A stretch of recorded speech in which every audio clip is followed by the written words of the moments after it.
Welcome crafters, Michelle here. I have a fantastic fall wreath for you today. In today's crafting adventure, I'm going to show you how to pull together these materials and make an adorable Deco mesh fall scarecrow wreath. Stay tuned and I'll show you how to make it. To get started on our fall wreath, you will need a 14-inch wire wreath form. I did pick this one up from Dollar Tree. You're also going to need some full-length pipe cleaners. Now we're going to add our pipe cleaners here to our wreath form. On the two bars here near the center at a crossbar, you want to add a full-length pipe cleaner.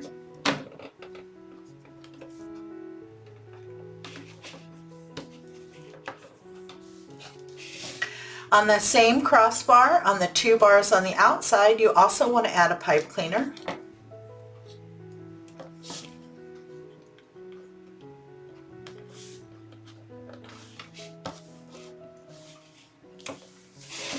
And then on the two bars on the outside, in between the crossbars, you're also going to add a full-length pipe cleaner.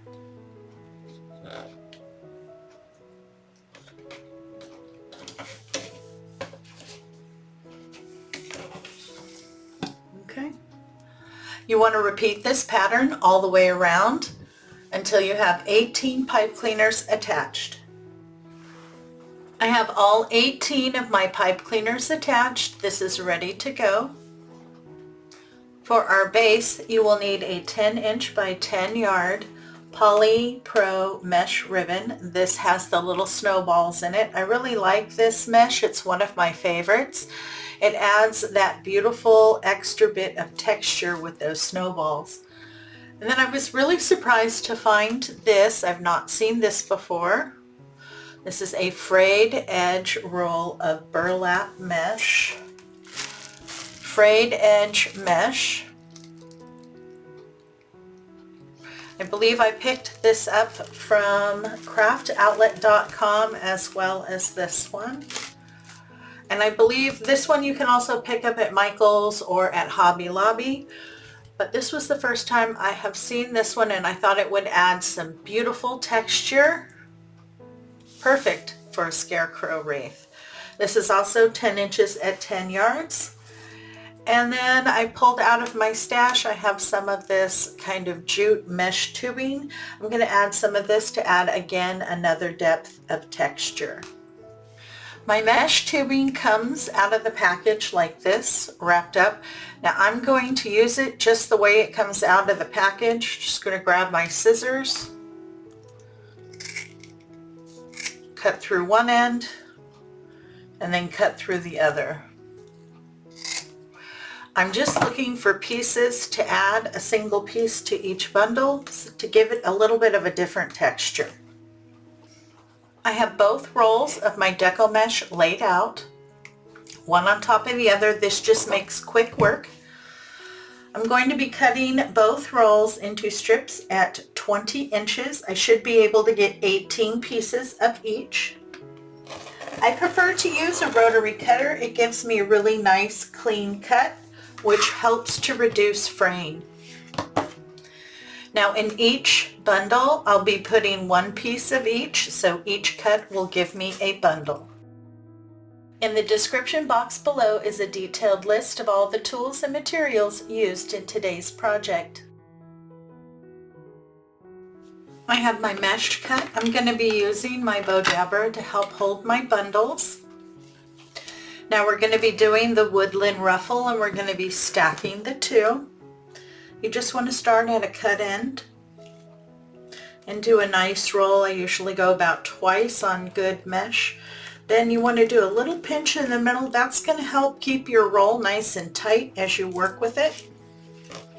If you have good hands, you can just hold it in your hands. I need a little help, so I use a clip. Go to the opposite end, do the same thing. Do a good roll or two. Pinch in the center, and then scrunch like you would on a regular ruffle until you get to the other side. So you have two curls with a ruffle in the middle.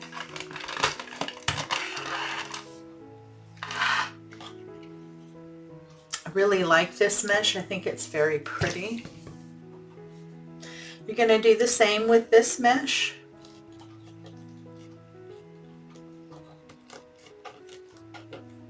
And as you're working with this mesh, you do need to be careful here at the ends where you cut. If you pull this way, it will come apart. So just be careful with it until you get those ends rolled up.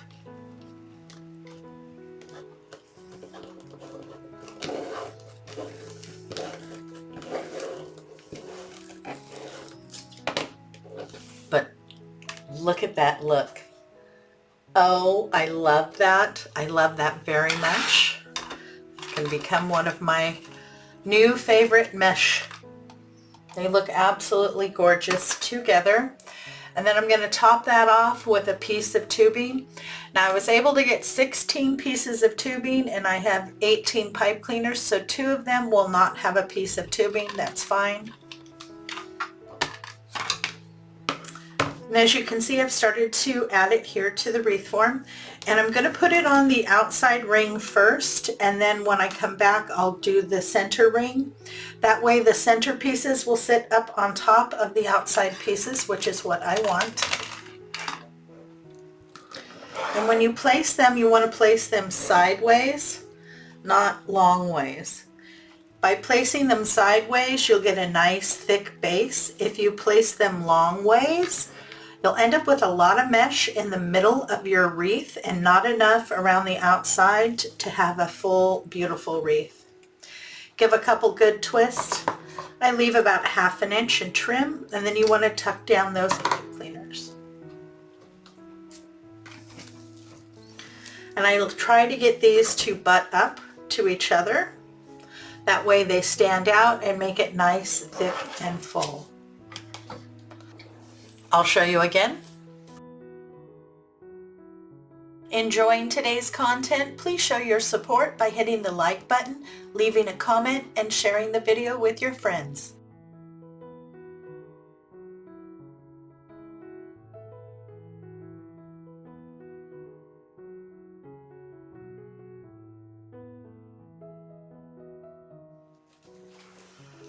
I have my base complete and I am very happy. It has so much texture. I really love that frayed edge deco mesh. Very, very cool. I love the look of it. Now the finished base is about 24 inches in diameter, which is a good size for your front door. Now we're going to give our Scarecrow his face, and I chose this. I picked it up at Craft Outlet. This is 8 inches. They do have one that is larger.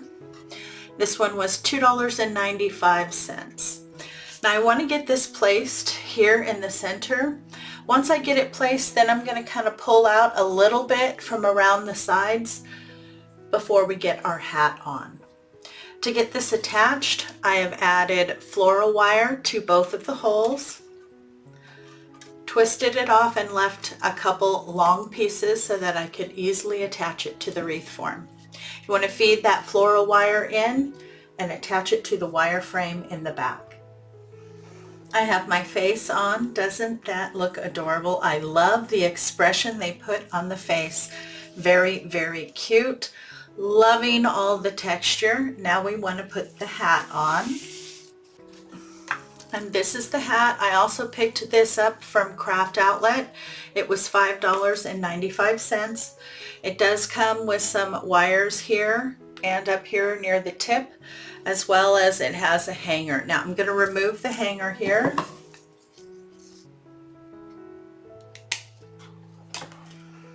And I'm probably not going to be using these, so I'm going to remove these as well. They're too high on the hat.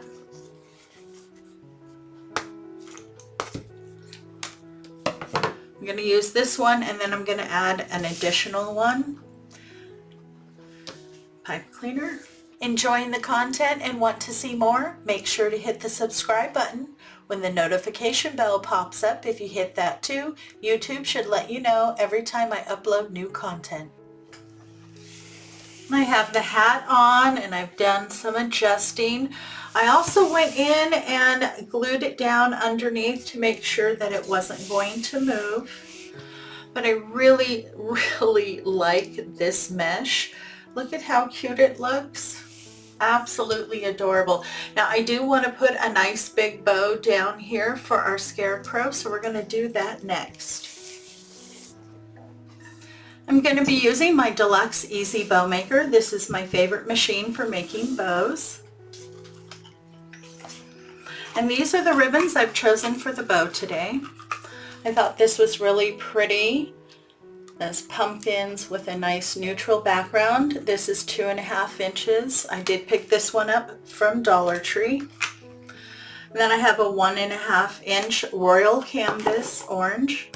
And then I thought this would be really pretty to add a little bit more texture to the bow and give it that rustic feeling. This comes from Hobby Lobby. This is from the Robert Stanley collection, and this is 2.5 inches.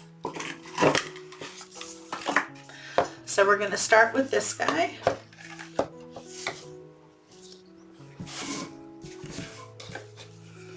And I'm going to measure out my tail here at about 10 inches. Pinch and twist. And then I want to measure out 2 loops on either side of this ribbon. We'll say 5 inches.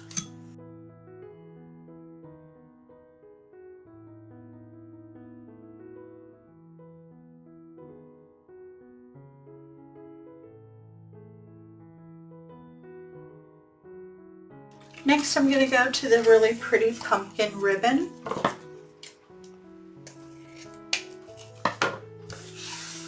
On this one, I'm going to measure my tails at 8 inches. Pinch and twist. On your tails, the nice side of the ribbon should be facing up, but once you come through and you go to make your loops, the nice side of the ribbon should be facing down. Now I'm going to go just slightly smaller, so about 4.5 inches with this one. Now I'm going to do 2 loops on either side.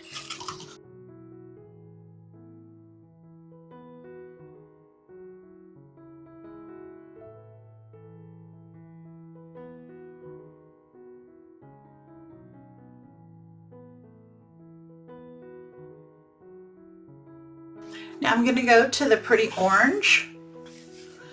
On this one, I'm going to do my tails about 7 inches, pinch and twist. And then I'm going to do 1 loop on either side, the same length that I did my previous loops.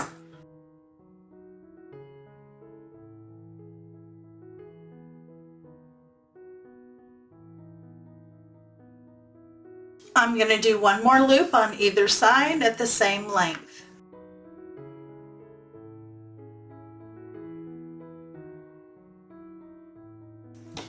I have a full-length pipe cleaner.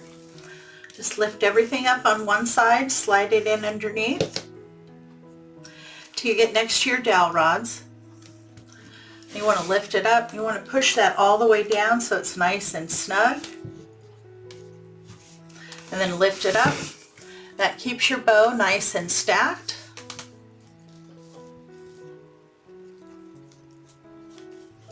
Pull that to the back.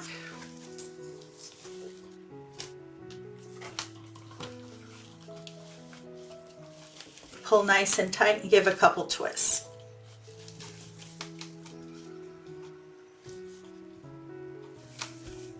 Now these pipe cleaners aren't going to be long enough, so I'm going to add another one.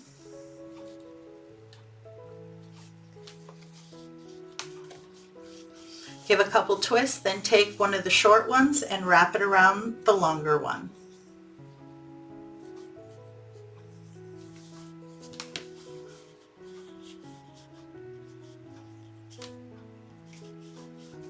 Now you have plenty of pipe cleaner to get the bow onto your wreath.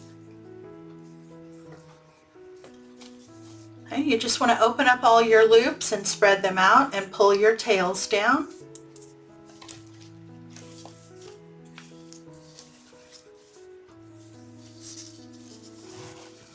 If you need to adjust, you want to go right down to the base here where it comes out, and if you need to, you can open it up, pull it, scrunch it, whatever you need to do to get that loop to lay the way you want to.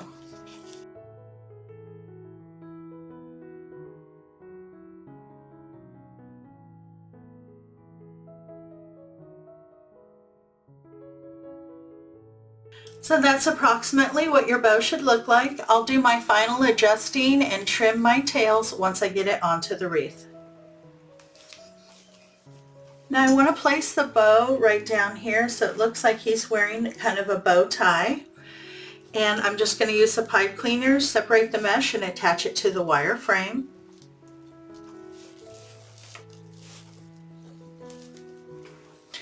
And here you go, our Scarecrow wreath is complete. I have my bow on, I fluffed it all out, trimmed my tails. I'm very pleased with this wreath. I love the background.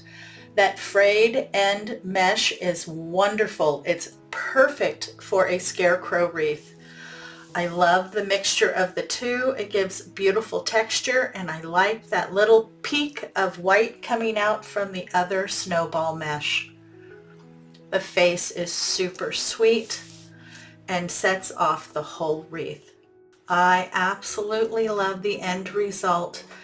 What a sweet and simple Scarecrow wreath, perfect for fall.